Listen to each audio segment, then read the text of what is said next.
Greetings and welcome back, ladies and gentlemen. We begin chapter 5 today in World Regional Geography.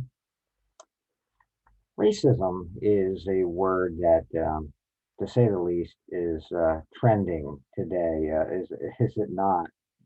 I was taking a look at a clinical definition of racism, and it's the belief that different races possess distinct characteristics, abilities, or qualities, especially so as to distinguish them as inferior or superior to another culture. So it's not hate, all right? It's not hate. It's just basically funnels down to a superiority complex, right? Looking down on another.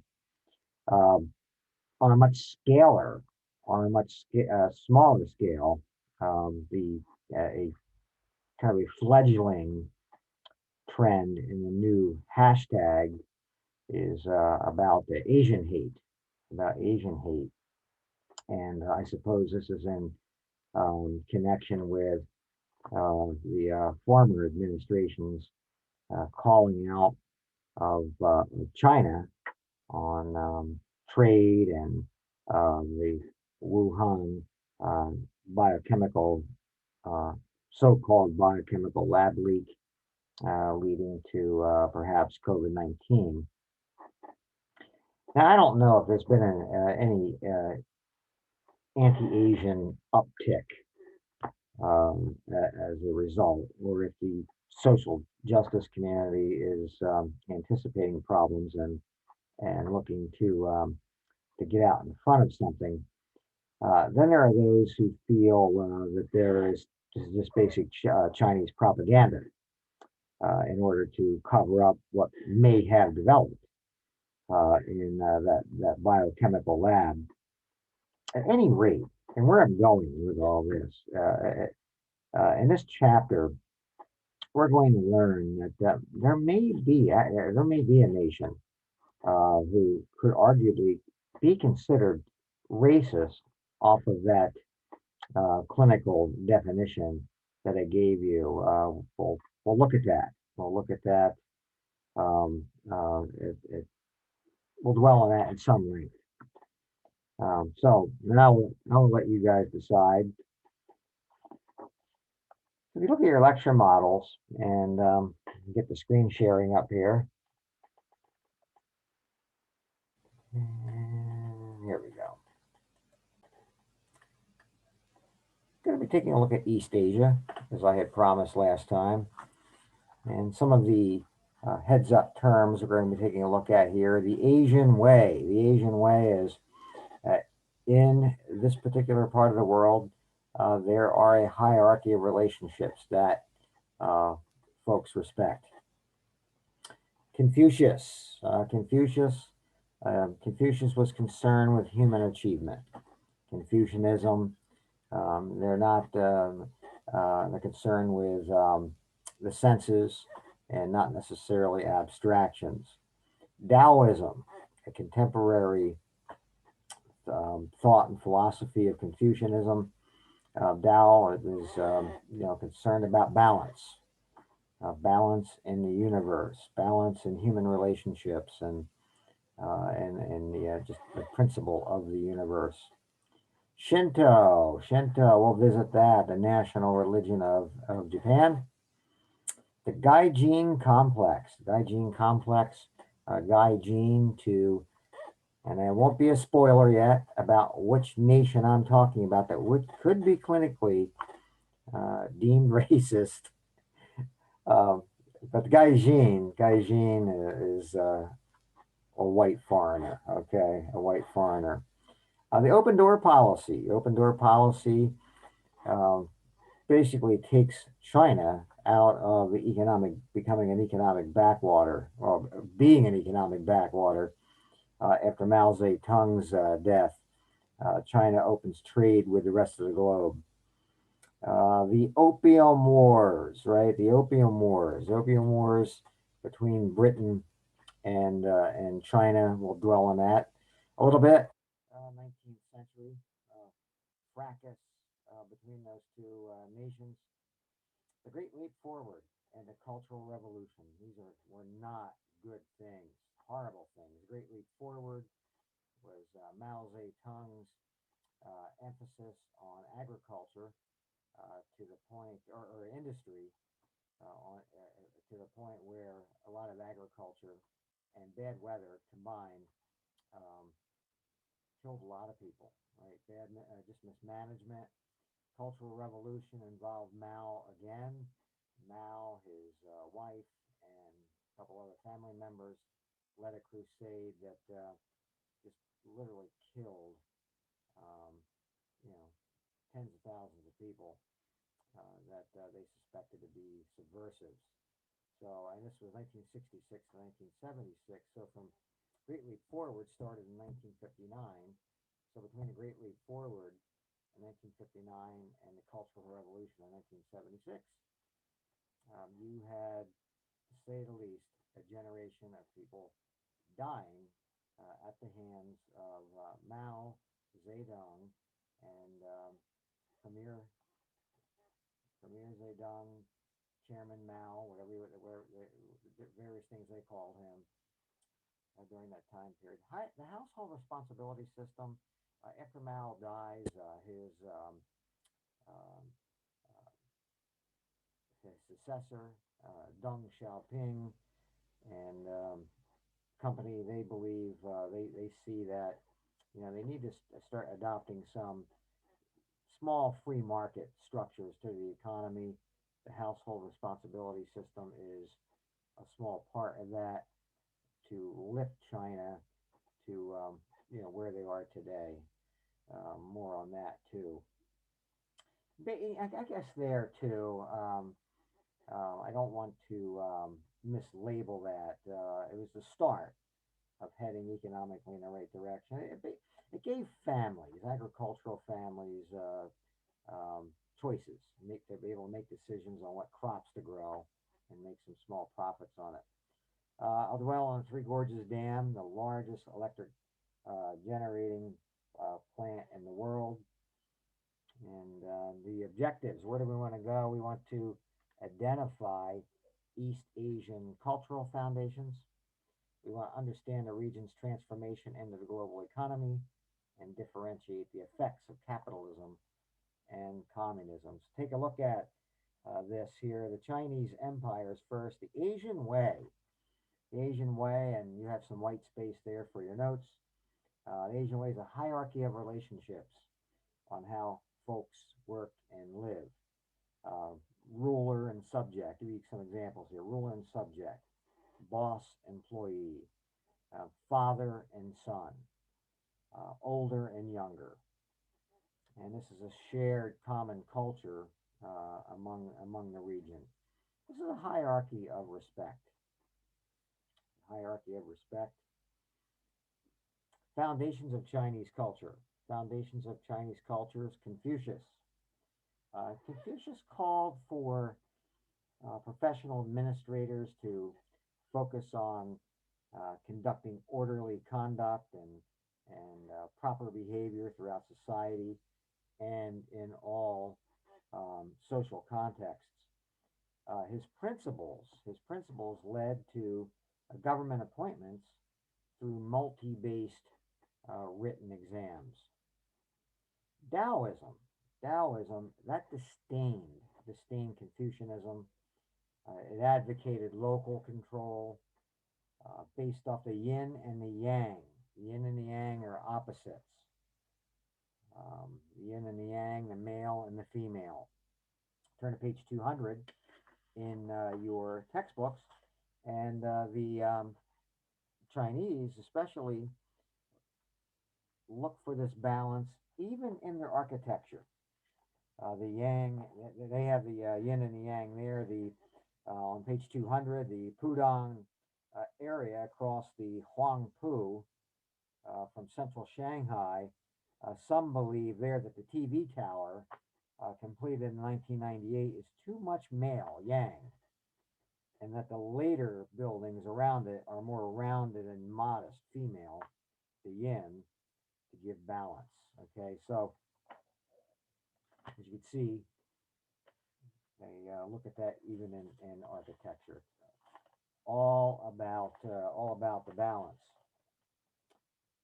So it's seen as two breaths, or in Chinese, the qi, spelled G-I, right? The qi.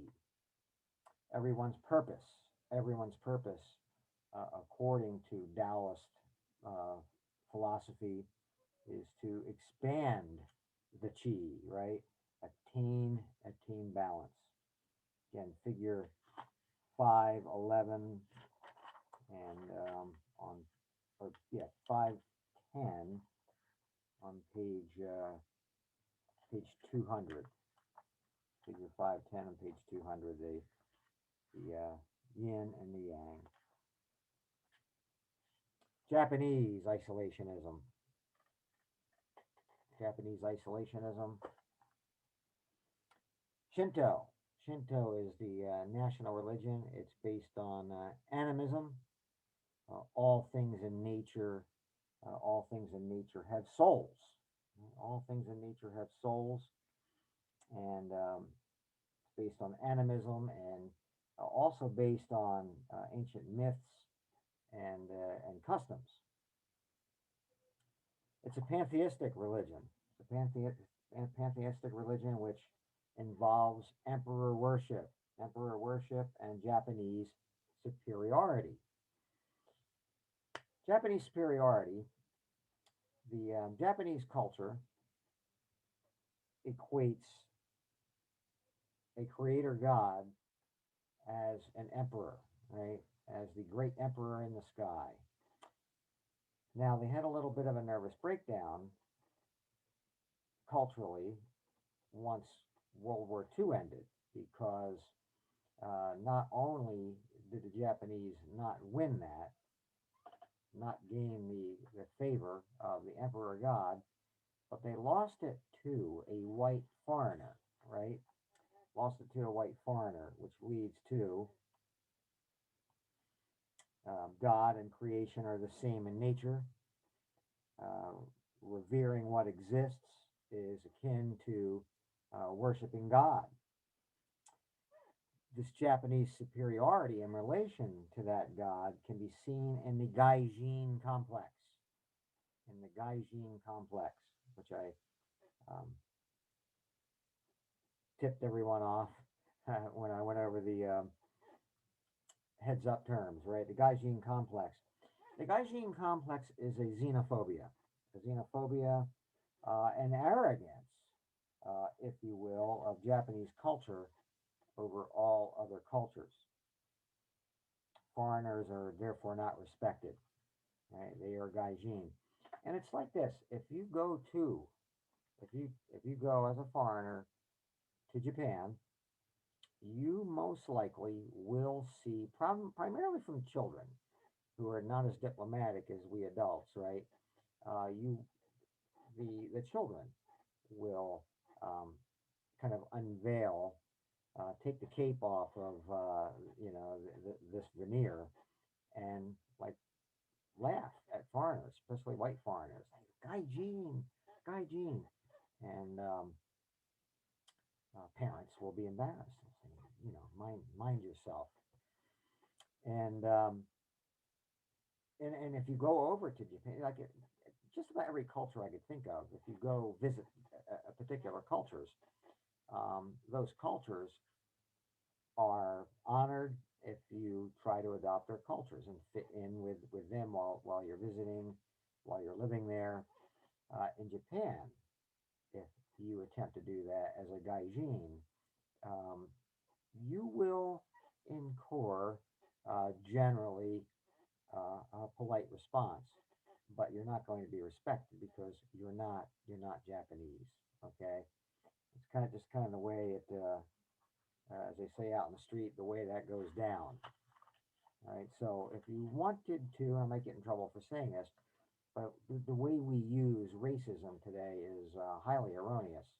The clinical term for it, looking down on other cultures, the Japanese may indeed um, fit that invective. if you please. Figure 5.3 over on page 220. There is an inset map of Japan, its islands, its major districts, and its cities. Let's take a look at that. Backing up, or no, going ahead to page 225, where I want to go next, ever so briefly, are the Koreas, right? The Koreas. You see North and our friends in North Korea and our allies, certainly our allies in South Korea. You see the demilitarized zone between the two countries. Picture B there on figure 525. Korean origins. They were annexed by the Japanese in 1910. Annexed by the Japanese in 1910. Responses to European intrusions. The beginnings of the 1500s, the Portuguese. The Portuguese led European expeditions into the region. The Chinese resist. The China resists colonization. There was a demand for Chinese tea coming through British East India Company, and they traded with opium. They traded with opium at the southern point of Guangzhou, and you can see on page 205. Let's turn back, page 205, and try to guide you along. Little map exercise here. Page 205. You can see a map there of inset map of China, population distribution map, and the Qing government, they forbade this opium trade, and it starts the Opium War of 1841, 1842. And what was happening there was the Qing government, they confiscated British opium and murder. There was a murder of a Chinese port person down in Guangzhou, and by British and American soldiers, and the war was confined to the area of Guangzhou in the south, just if you see Hong Kong there, just to the northwest of Hong Kong. It was initially confined there, but it ended up going as far north as Tianjin. And if you find Beijing up along the East China Sea, you can see Beijing, the capital, and just southeast of Beijing, you have Tianjin. The Brits threatened the city of Nanjing. Nanjing is probably halfway between Tianjin and where everything all started in Guangzhou, down near Hong Kong. You could see Nanjing, and make a long story short, the Qing dynasty sues for peace, ending the Opium War. Now, Japanese aggression. Getting back to the Japanese. The Japanese are not liked in this region, okay, especially by the Chinese. Japanese aggression during the late 1880s, the Japanese built military power to counter this Western aggression that they see, and they modernize for economic stability, which leads to trade. They're trading mediocre goods, and they do democratize in the 1900s. Internal pact. It was an internal pact made between the Japanese military and the Japanese elite, primarily the Zabutsu family, who owned all of Japanese big industry, and this combats against, you know, Japanese goods as well. But all this stuff leads to World War II, right? The Japanese get into a quasi trade war with the U.S. The Japanese invade Manchuria in China in 1937. There's a lot of tin there and natural resources that a lot of people want, including the United States. And we wanted Japan out of there.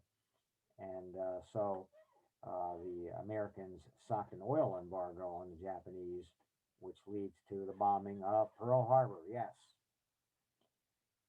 right. But yeah, the Japanese invade China and Manchuria because they see themselves as the superior race. The Japanese did this because they thought they could. I'm sure you get the picture by now, right? Well, let's take a look at globalization and East Asia. And we'll take a look at China's entry, dramatic entry into the global economy. From 1978, since 1978, China's had the highest rate of sustained economic growth. The open door policy opened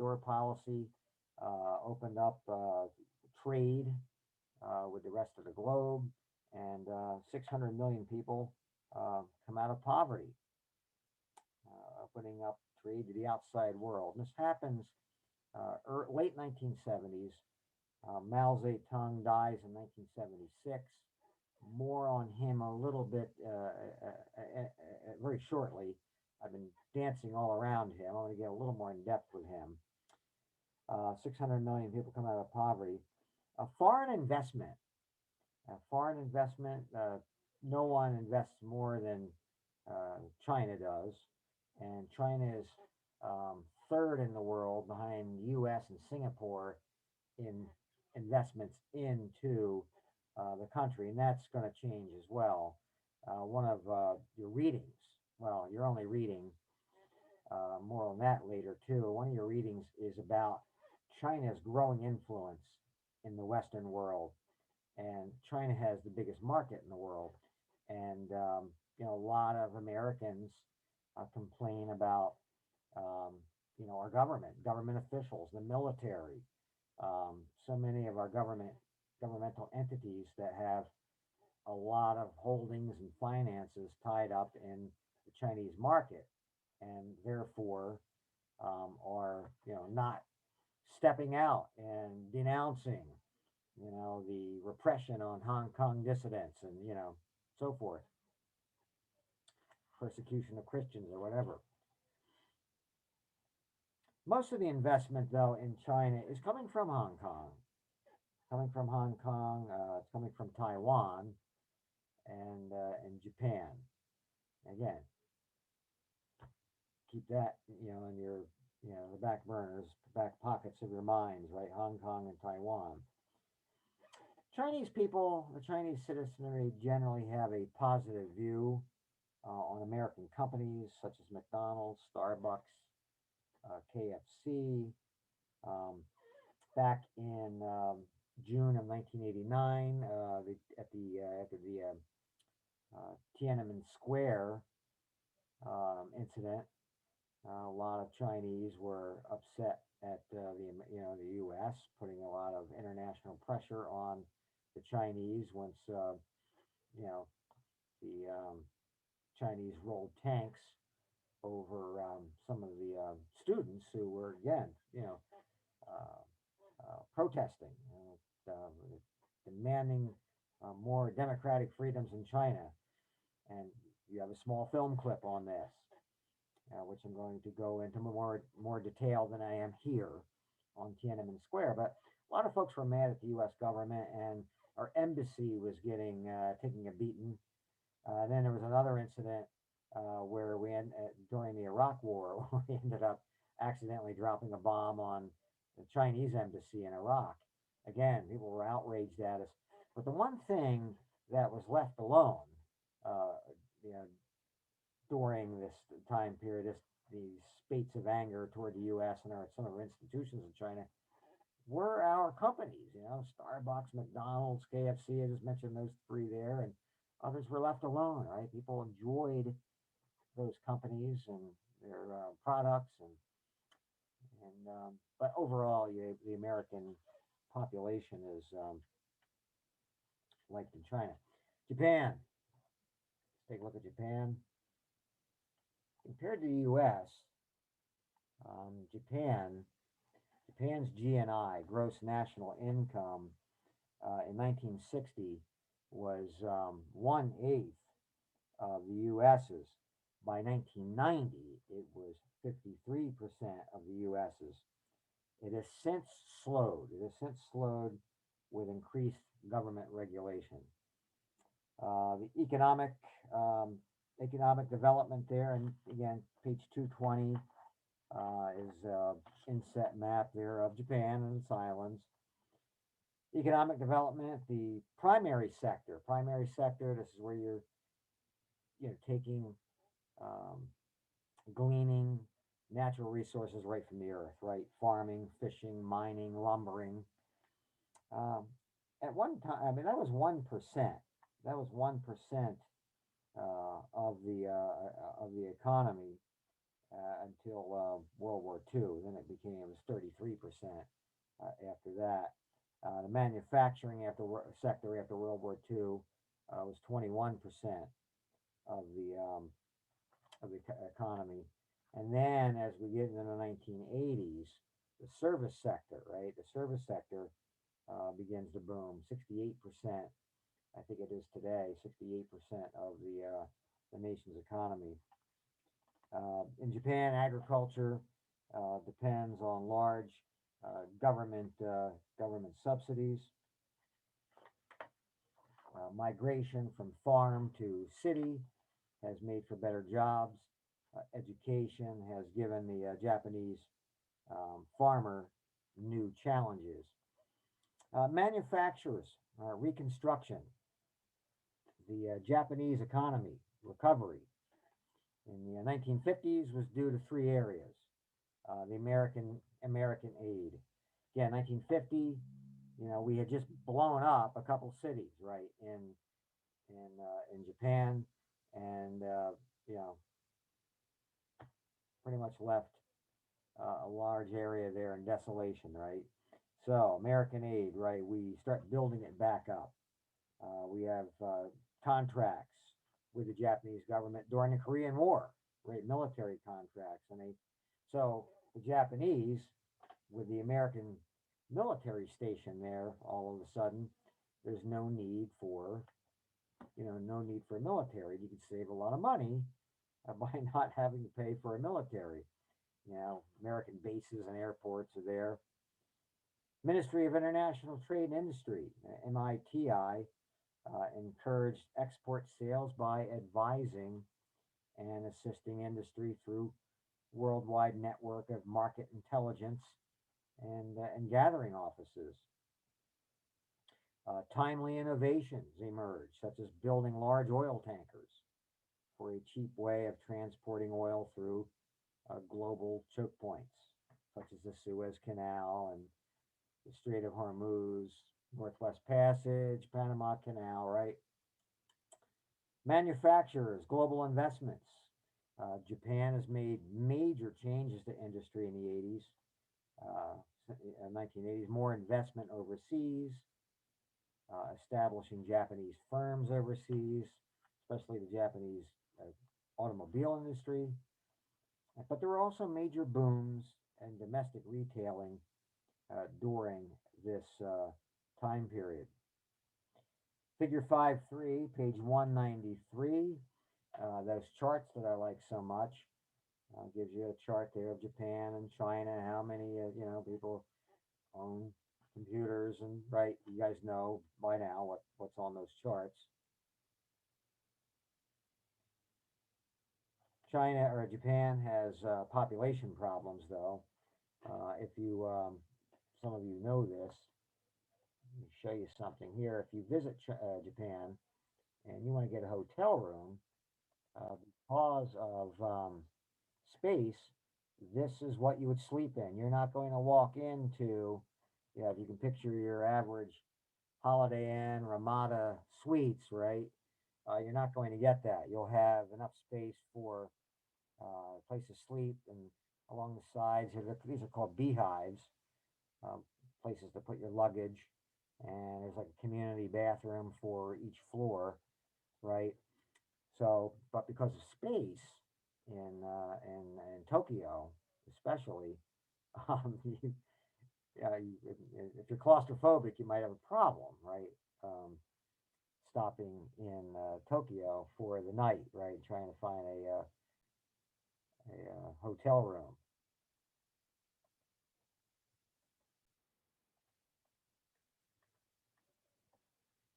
Many countries fear a strong China. Many countries fear a strong China. I think this looks like a good quiz question. But China sees itself still trying to escape the countries of foreign domination, being dominated by Japan and poverty.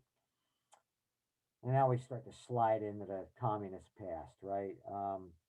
Collectivization and communes, right? Collectivization, same thing as communes. 1949, and this is interesting history because this ties into Taiwan too.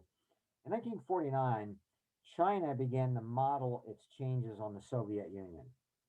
Large social investment in the industry, not too much in agriculture. Remember, we looked at Joseph Stalin's 5 year plans.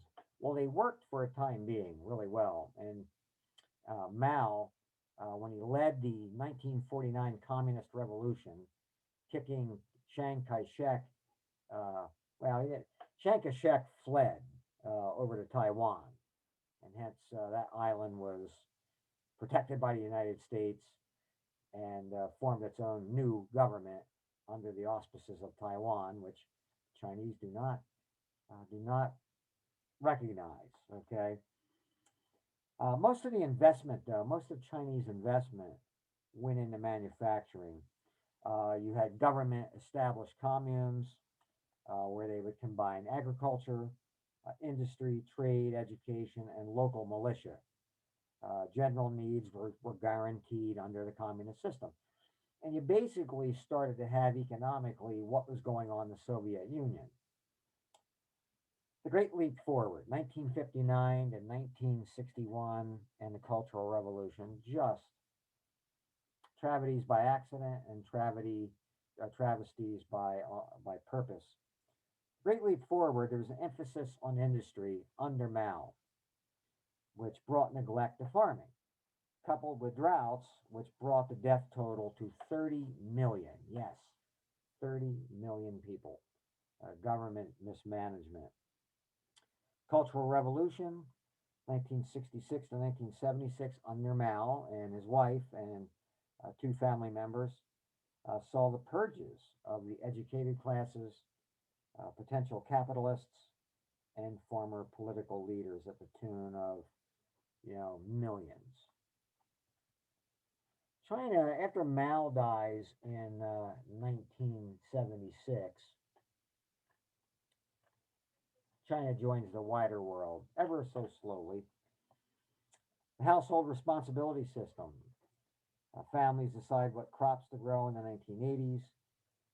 Collective land could be leased up to 15 years, and a contracted amount of grain would go to the government.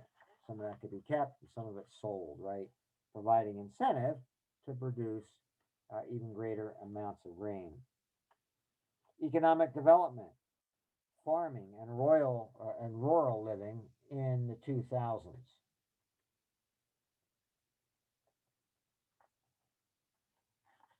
In China, more profitable industrial crops such as cotton and soybeans threaten the more traditional staple crops such as wheat and rice. China's energy policy. China's energy policy. The Three Gorges Dam. The Three Gorges Dam. Again, it's on your heads up um, terms for spelling. It's finished in 2012, July 4th, as a matter of fact, about almost 3 years late. They were projecting that to be done in late 2009, but they got it done, and it is the largest power generating plant in the world. It produces about 11-12% of China's energy needs, right? The remaining, the remaining,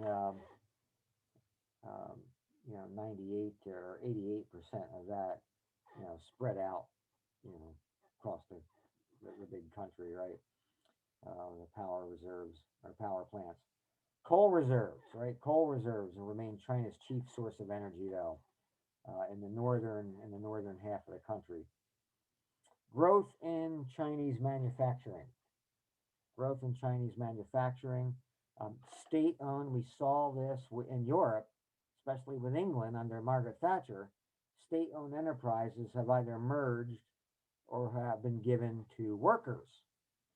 The remaining state owned businesses exist primarily to compensate for the less profitable businesses. There's increasing steel output in China. The old industrial areas of northeast China have now become the country's Rust Belt. The expansion of the tertiary industries. Tertiary industries, we've looked at that in the past. $64 way of saying your service industries. But again, your service industries, going from, retail up to, um, positions where you need education and a lot of training.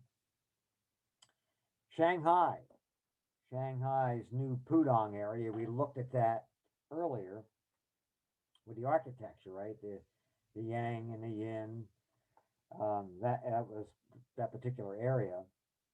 Shanghai's new Pudong area has a huge expansion of financial investment with about 150 financial institute or foreign institutions there, and you have 20 world scale banks there. In fact, Shanghai, as a result of all this, they have their own stock exchange, right? The Shanghai Stock Exchange. Attacking poverty in China. Attacking poverty in China in the 1980s, agricultural reforms created jobs. Less than 10% of the farmers were in poverty. Then lastly, I just want to touch on Mongolia. If you want to turn to page 229, 229, and you'll see Mongolia trapped in between, no pun intended there, between Russia and China. I was talking to a fellow who did some work in Mongolia, and I asked him, if he ever went into China or Russia. He said, yeah, he's been to both. And I just a kind of a FYI here, side note, I asked him, where would you rather go? He goes, well, it's different. He says, you go into China, it's very regimented. As soon as you get into China, on a train, it's very regimented. But you get into Russia, and it's like the Wild West, and you get robbed, and so I think he said he'd rather go to China. Mongolia. Mongolia is a sparsely populated landlocked country. Historically, the dominant economic activities have been agriculture and herding, but mining of the country's extensive mineral wealth has increased in importance. Taiwan dropped down to the bottom right-hand corner of the inset map on page 229. Taiwan is a political anomaly in the region. Following the communist takeover of mainland China in 1949 by Mao, the nationalist Chinese under Chiang Kai-shek, who were deposed, fled. And they established a separate government out on that island there, which was part of mainland China. But they started their own government there.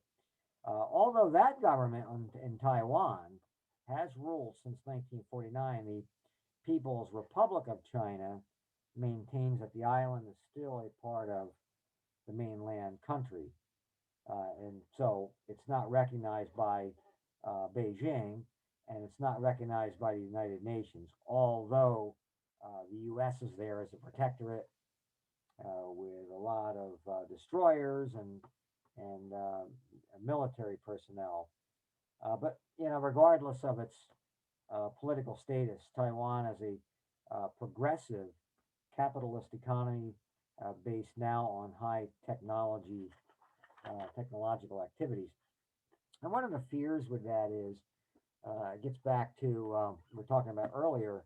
There are a lot of American holdings in China now because of the market. A lot of people in high places are getting wealthy off of China, and for failing to or in not wanting to offend the Chinese. A lot of folks, especially the Taiwanese people, are a little concerned about how far the U.S. would go to protect Taiwan. Back in 1995, the Chinese government began bringing ships into the strait there between Taiwan and China, and the Clinton administration retaliated by bringing in destroyers and ships, and the Chinese backed off, and Chinese pride was hurt about that, by the way. But the Chinese, if anything, they're very incremental, and they stay focused.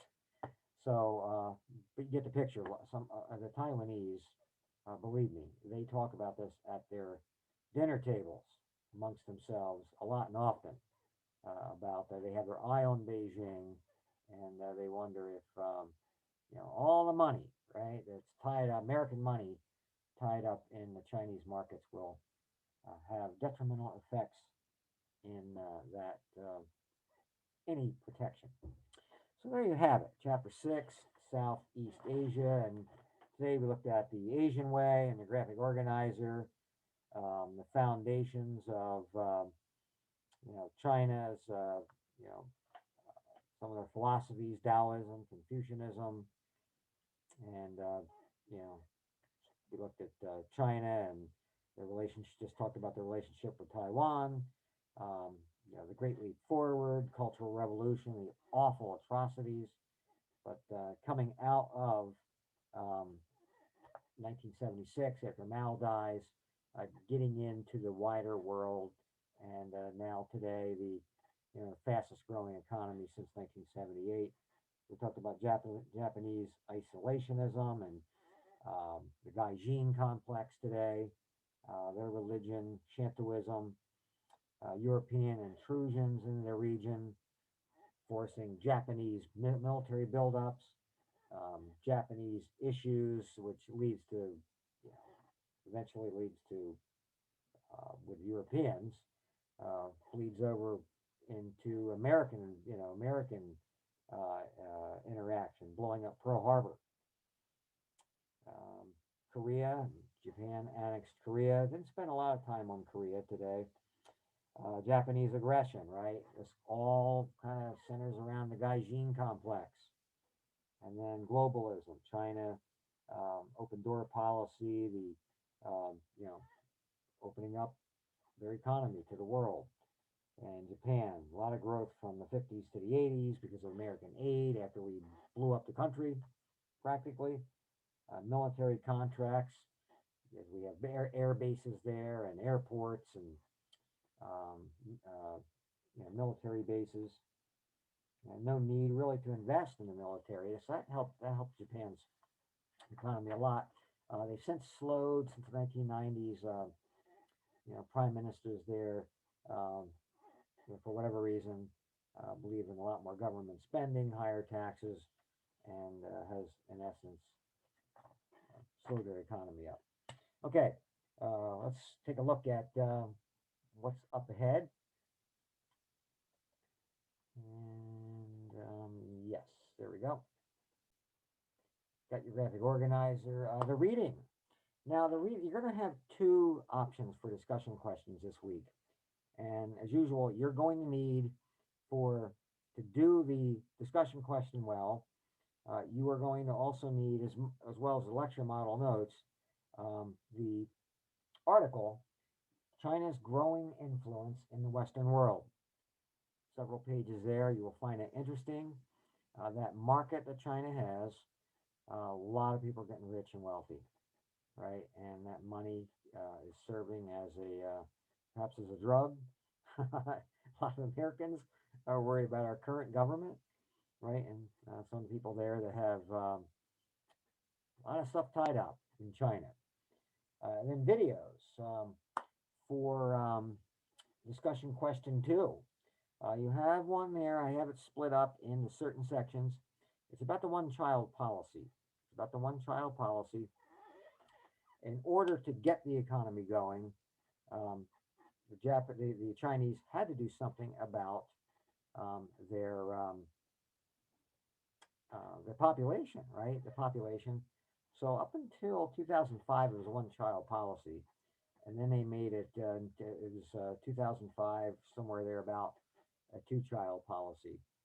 And then so you have that a couple of videos on that, and that will be connected to discussion question two if you so choose to do that, and a couple of short videos on the Great Leap Forward, the Cultural Revolution, and I don't have it here. I forgot to put it down there. The Tiananmen Square incident. Okay, couple comprehension activities there. If you know, I would advise doing those. You don't owe them to me. If you have questions on them, I could get together with you on that on Thursday nights, or try to answer what I can answer during the week via some emails. But it's medicine, but it's good for you, right? Because the quizzes and so forth, the discussion questions come up, right? The big enchiladas. Thursday night in the news, 11:59 is due. Friday, 11:59, initial posts are due. And Sunday night, the response posts. Again, keep in mind, keep an eye on the rubric for discussion posts and the sliding scales. Some of you guys are being hurt because you're not getting your initial posts in on time, not by Friday night, so you're getting hurt there, and you're getting hurt by getting in response posts, too late. You're not able to contribute anything, and you got good. Some of you guys got good responses, but no one else can respond to you because you're just getting them in right before stroke of midnight on Sunday. So Monday we quiz, and then we begin chapter six. We kind of stay in that region, but we go a little south into Southeast Asia. We look there at our friends in Vietnam and Malaysia and Indonesia. Okay, there you have it. Questions, comments. You know where to find me, and hopefully, you if you want to, hopefully you'll want to touch base with me Thursday night with feedback Thursday night, and let me know about that. And as I always do, we'll set something up. So you guys have a great week, and I'll see you next time. Bye.